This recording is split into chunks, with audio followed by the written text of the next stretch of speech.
முன்னாள் முதலமைச்சர் ஜெயலலிதா அவர்கள் அம்மு அம்முன்னு கூப்பிடுவாங்க அவங்கள. கண்டிப்பா. யார்கிட்டயுமே செட்ல பெருசா பேச மாட்டாங்களாம். ஆனா உங்ககிட்ட வந்துட்டு ரொம்ப பாசமா, அன்பா பேசுவாங்கன்றாங்க.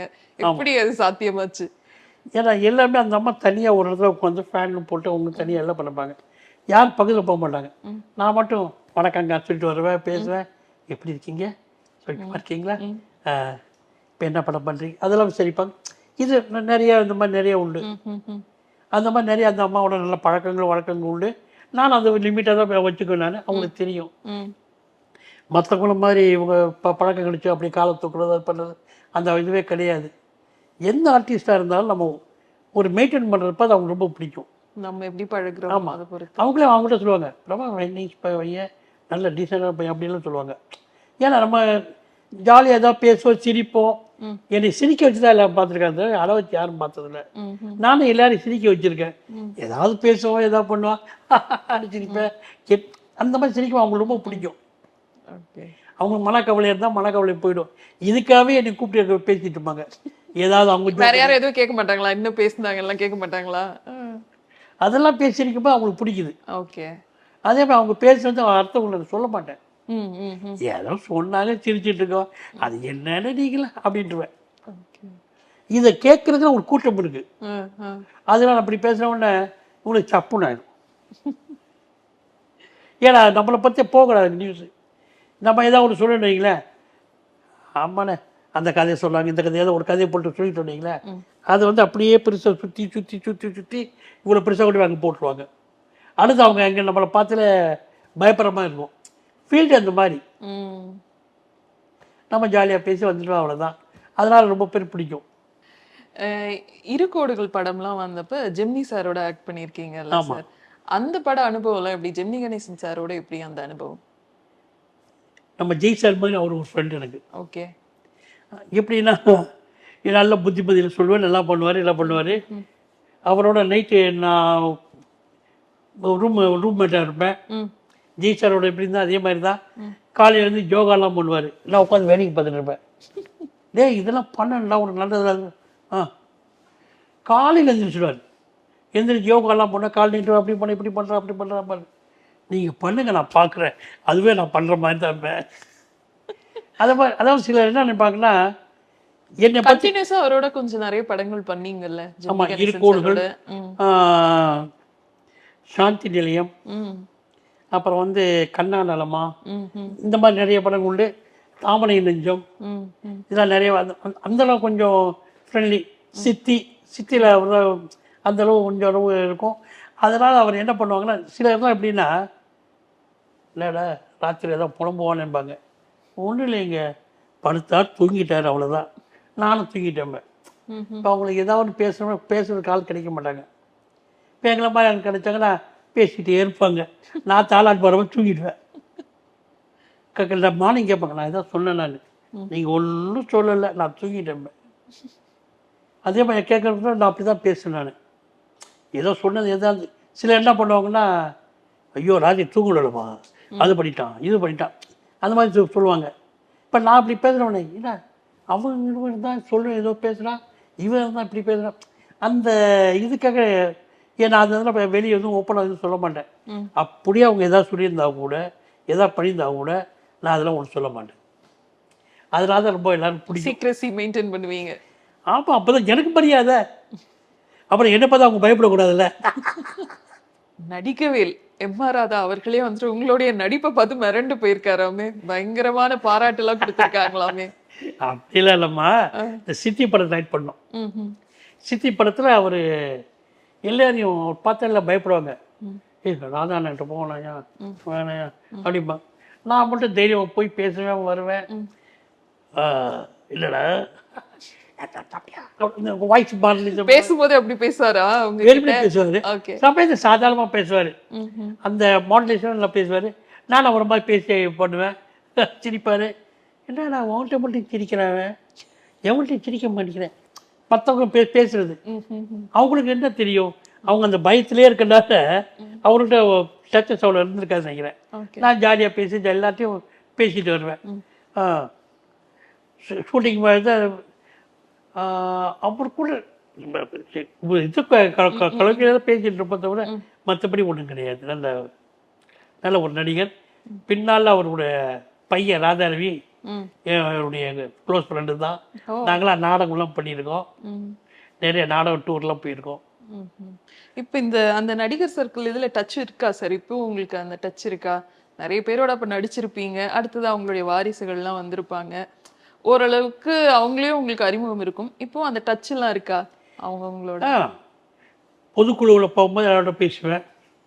நடிகர் ஷோ பொதுக்குழு போகும்போது நான் லைட் மெம்பரு. அது அந்த டைத்தில் எல்லாரோட பேசிக்க பண்ணுறேன். தேர்தல் பேசிக்கிறது அதுதான். நான் இது பர்சனலாக போய் யார்ட்டையும் பேசுறது இப்போ போகிறது கிடையாது. ஏன்னா நான் உண்டு காலை எழுந்திரிச்சு நேரம் ஆஃபீஸுக்கு வருவேன், அவன் அங்கே இருக்க ஒர்க்கெல்லாம் பண்ணுவேன், நைட்டு வீட்டுக்கு போவேன், அவ்வளோதான். ஓகே. இப்போ நான் இங்கே இருக்கிறது எல்லாருக்கும் தெரியும், அதனால் நான் அந்த மாதிரி போயிட்டுருக்கேன், அவ்வளோதான். இப்படி நீங்கள் பார்த்தீங்கன்னா தமிழ், தெலுங்கு, மலையாளம், ஹிந்தி, கன்னடம் கிட்டத்தட்ட ஒரு 5 லாங்குவேஜில் பயங்கர பிஸியாக சுற்றிட்டு இருந்தீங்க. அதுக்கப்புறம் பார்த்தா அந்த ஒரு காலகட்டத்துக்கு அப்புறம் உங்களை திரைப்படங்களில் பெருசாக பார்க்க முடியல. அது எப்படி அந்த பிரேக் வந்தது சார்? பிரேக் வந்ததுன்னா எனக்கு 90s வரைக்கும் நான் பிஸியாக இருந்தேன். புது வரவு வர வர பழைய வரவுக்குள்ள கொஞ்சம் ஒதுக்க ஆரம்பிச்சாங்க. இப்போ என்னையெல்லாம் வந்து பார்த்தாங்கன்னா பேசுவாங்க, பிரபாஸ் எப்படி இருக்கீங்க, சௌக்கியமாக இருக்கீங்க, நல்லா இருக்கேன், எப்படி இருக்கீங்க, எது பண்ணுறீங்க, இப்போ என்ன பண்ணுறீங்க, உங்கள் பிஸ்னஸ்லாம் எப்படி இருக்குன்னு கேட்பாங்க. ஏன்னா அப்போல்லாம் வந்து நம்ம பிஸ்னஸ் ஆரம்பிச்சிட்டோம். ஜாப் டைப்பிங்லேருந்து ஜெராக்ஸ்க்கு இது பண்ண ஆரம்பிச்சிடும். சினிமாவில் அந்த ஃபீல்டில் இருக்கும்போதே சைடில் ஆரம்பிச்சிடும். ஒரு சில இப்படி பேச ஆரம்பிச்சிடும், உங்களுக்கு என்ன சார், உங்களுக்கு பிஸ்னஸ் இருக்குது, இதை வந்து பொழப்பு நடத்தணுமா, இது பண்ணணுமா அப்படிங்கும்போது நமக்கு ஒரு மதிப்பு மரியாதை வச்சுருக்காங்க, அதை விட்டு இறங்க முடியல. அதான் மெயின்.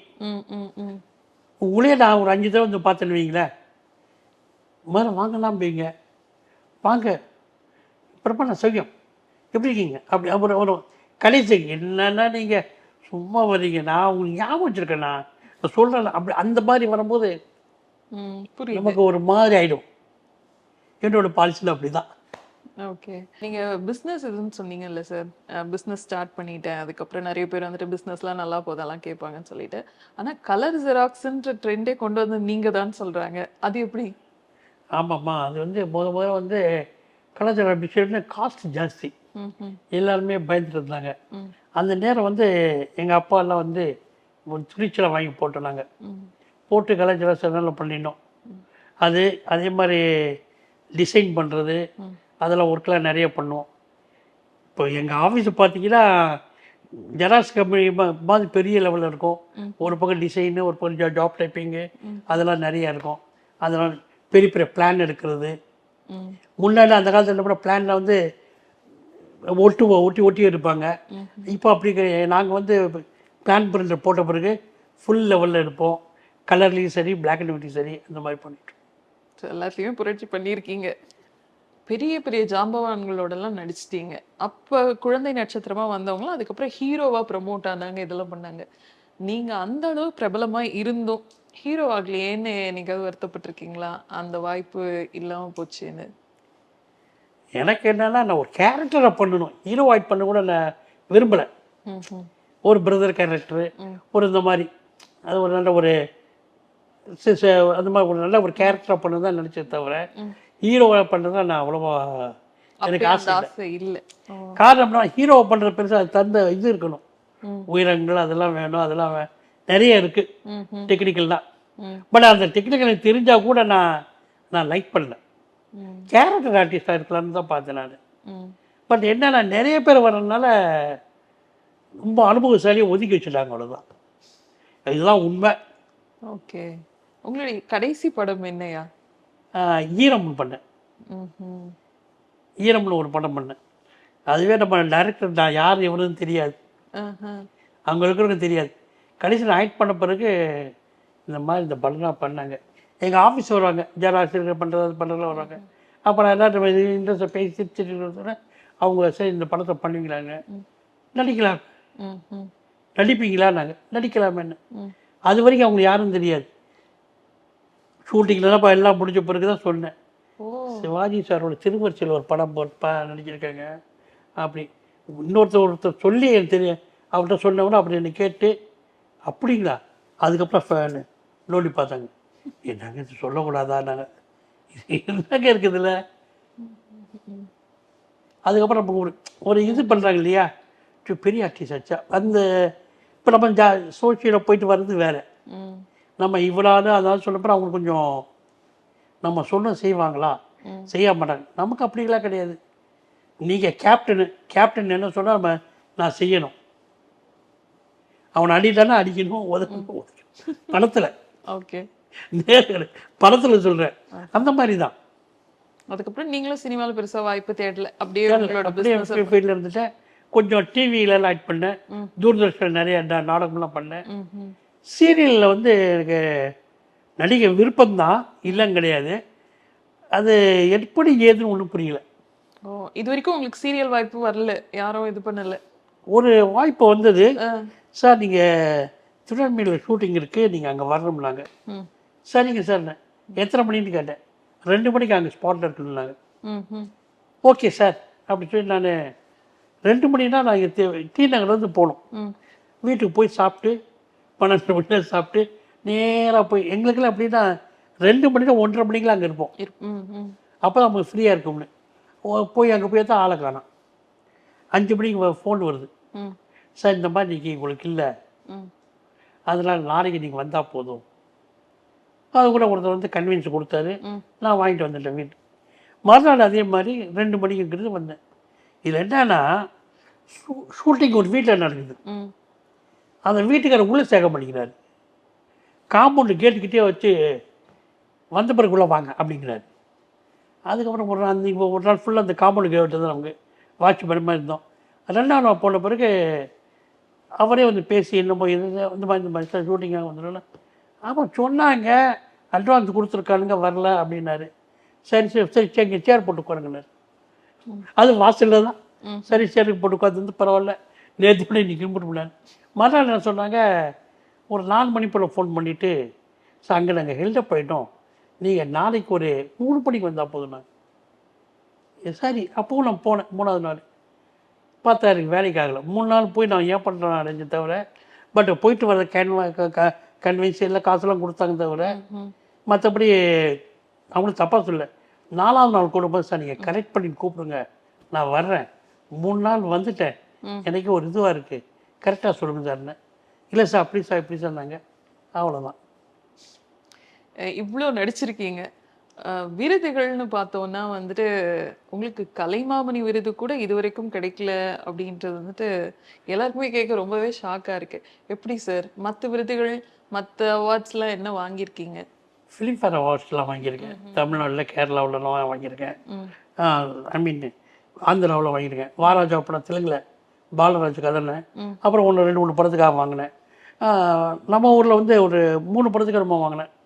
வாராஜா main Filmfare award. அதுக்கப்புறம் வந்து நடிகர் சங்கத்தில் கலை செல்வம்னு கொடுத்தாங்க. அப்புறம் டிகேஎஸ் பிரதர்ஸ் இருக்காங்க இல்லையா, அவங்க ஒரு இதில் அவார்டு எனக்கு கொடுத்தாங்க, கலைச்செல்வம்னு. அப்புறம் பாரதியாருடைய இதில் வந்து எனக்கு சிறந்த நாடக நடிகருங்கிற ஒரு இதுக்காக ஒரு அவார்டு கொடுத்தாங்க. அதெல்லாம் நிறைய இருக்கு, சொல்லிகிட்டே போகலாம். அந்த அவார்டு கலைமாமணி இது வரைக்கும் கிடைக்கலன்னு வருத்தம் இருக்கா? கலைமாமணி அவார்டு அவங்களாம் கொடுத்தா நான் வேணாம் சொல்ல மாட்டேன், நானாக கேட்க மாட்டேன். அவங்களாம் கொடுத்தாங்கன்னா நான் வாங்கிக்குவேன். நானாக போய் எனக்கு கலைமாமணி இப்போ ஒன்று வேணாம். இப்போ நம்ம ராணி பத்திரிகை ஒன்று இன்டர்வியூ கொடுங்க அப்படின்னு கேட்குறீங்க, நீங்கள் கேட்டால தான் நான் வந்தேன். இப்போ நான் இன்டர்வியூ பண்ணிகிட்ருக்கோம். இப்போ இதே நான் உங்கள்கிட்ட வந்து, சார் நான் பிரபாகர் பேசுகிறேன், எனக்கு இன்டர்வியூ சான்ஸ் கொடுங்க அப்படி கேட்டால் அது ஒரு மதிப்பு மரியாதை கிடையாது. இப்போ எங்களுக்கெல்லாம் வந்து எங்களுக்கு எல்லாருக்குமே தெரியும், அவங்களாம் கூப்பிட்டு கொடுத்தா நான் வாங்கிக்குவேன், நானாக போய் கேட்க மாட்டேன். சின்ன வயசுல இந்த மாதிரி பழக்கமாகி போச்சு. இப்போ அந்த காலத்து சினிமா, இப்போ இருக்க சினிமா எப்படி பார்க்குறீங்கயா?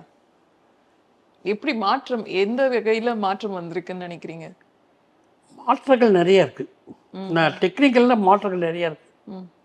அப்போல்லாம் வந்து கேமரா வந்து ஏர்ஃப்ளெக்ஸ் கேமரா, மிக்சல் கேமரா இருக்கும், டிப்பர் கேமரா இருக்கும். அந்த கேமராவில் தான் இருந்தது. இப்போல்லாம் வந்து என்னென்னமோ கேமராக்கள் டெக்னிக்கல் வந்துருச்சு.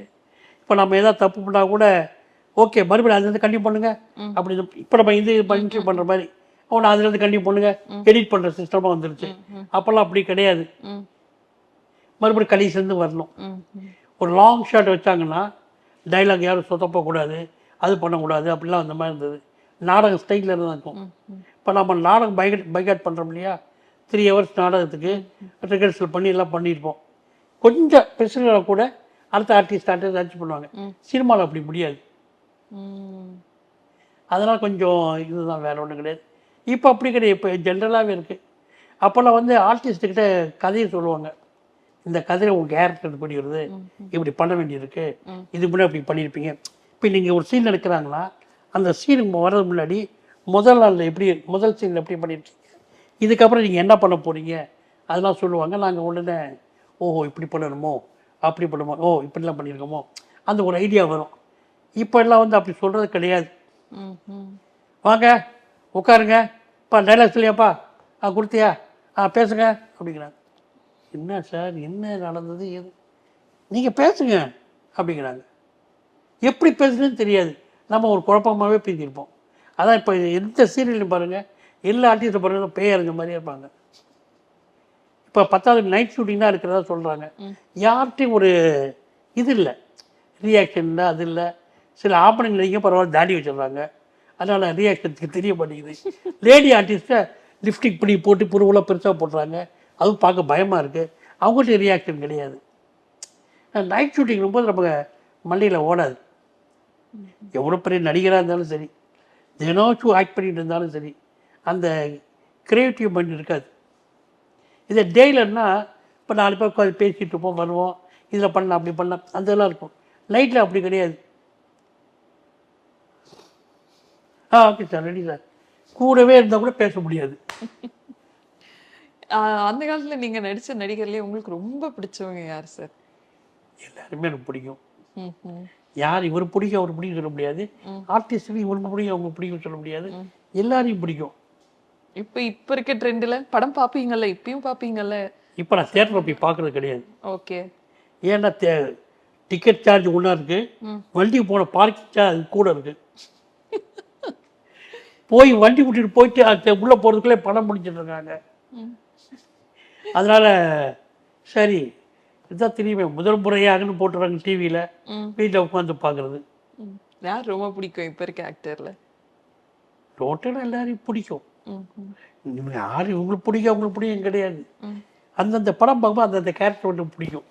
எதிர்கால சினிமா துறை எப்படி இருக்கும் சார்? நீங்க அந்த காலத்துல வந்துட்டு பார்த்துட்டீங்க, மிடில் இது இப்போ அப்படியே போயிட்டு இருக்கு. நீங்க நினைக்கிற எதிர்கால சினிமா துறை எப்படி இருக்கும்? எதிர்காலத்து டெக்னிக்கல்ஸில் நல்லா இம்ப்ரூவ் இருக்கும். 1000 lakhs% நல்லா இம்ப்ரூவ்மெண்ட் இருக்கும் டெக்னிக்கலில். ஆனால் ஆர்டிஸ்ட் யாரும் இருக்க மாட்டாங்க, எல்லாம் கார்ட்டூன் படம் மாதிரி தான் இருக்கும். இவர் நடிகர் அந்த நடிகை இந்த நடிகர் இருக்க மாட்டாங்க, கார்ட்டூன் படம் வச்சு ஓட்டிகிட்டு இருப்பாங்க, அவ்வளோதான். ஏன் அப்படி சொல்கிறீங்க? ஆமாம், நேரமும் அப்படி தான் இருக்குது. ஒரு சிலர் வந்து நடிக்க இப்போ அவ்வளோ விரும்புறது கிடையாது. ஒரு காலேஜ் எப்படின்னா, மதுரையிலேருந்து ஒரு ட்ரெயின் வந்ததுன்னா அதுலேருந்து ஒரு 100 பேர் 200 பேர் வந்து இறங்குனாங்க. அது ஒரு 10-20 பேர் இருந்தாங்க, இப்போ மிச்சம் பேர் ஓட போனாங்க. அதுக்கப்புறம் கொஞ்ச நாளுக்கு அப்புறம் 10,000 பேர் சினிமா இண்டஸ்ட்ரி வந்தாங்க. அதில் கொஞ்சம் பேர் இருந்தாங்க, கொஞ்சம் பேர் அப்படியே போயிட்டாங்க, கொஞ்சம் பேர் அப்படியே இதாகிட்டாங்க. இப்போ எப்படின்னா சினிமா இண்டஸ்ட்ரி வர்றதுக்கே அதில் என்னையா பொழப்பு அப்படின்றாங்க. காரணம் என்ன தெரியுங்களா? ஸ்டூடியோவில் இருக்கும்போது எவ்வளோ பேர் வந்து ஸ்டூடியோ வாசல் நிற்பாங்க தெரியுங்களா? இதே நம்ம கோடம்பாக்கம் பிரிட்ஜு கட்டாத நேரத்தில் ரங்கராஜபுரம் ரயில்வே கேட் இருக்குது பார்த்தீங்களா, அந்த இடத்துல எத்தனை பேர் வெயிட் பண்ணி பார்ப்பாங்க தெரியுமா ஆர்டிஸ்ட்டை? இப்போ நீங்கள் ஆர்டிஸ்ட் வெளியே போனாலே அவனா போல அப்படிங்கிறாங்க. அதே மாதிரி கேமரா ஸ்டாண்டு வெளியே வச்சாலே போதும், பயங்கர கூட்டம் இருக்கும். சினிமா ஷூட்டிங்னா அவன் இருக்கிற வேலையில் விட்டுட்டு இதை பார்க்க நிற்பாங்க. இப்போ நீங்கள் ஆர்டிஸ்ட்டு ஸ்டூடியோ எல்லாம் வண்டியில் டெக்னீஷியன்லாம் இருந்தால் கூட அவன் சினிமா ஷூட்டிங் ஏதோ சீரியல் இருக்கும் போயிடுறாங்க, கூட்டம் கிடையாது. அந்த மாதிரி ஆகிப்போச்சு. அப்போ ஃபியூச்சரில் என்ன ஆகும், இதாக போகுது. ஓகே, இவ்வளோ நேரம் உங்களுடைய நேரத்தை ஒதுக்கி எங்களுக்காக நிறைய தகவல்கள் அந்த காலத்துல சினிமால எப்படியெல்லாம் இருந்துச்சு, இப்ப ட்ரெண்ட் எப்படி மாறி இருக்கு, ஆக்டர்ஸோட நீங்க பழகுனது, உங்களுடைய மறக்க முடியாத நினைவுகள் பத்திலாம் நிறைய ஷேர் பண்ணியிருக்கீங்க. ரொம்பவே நன்றியா. நன்றி.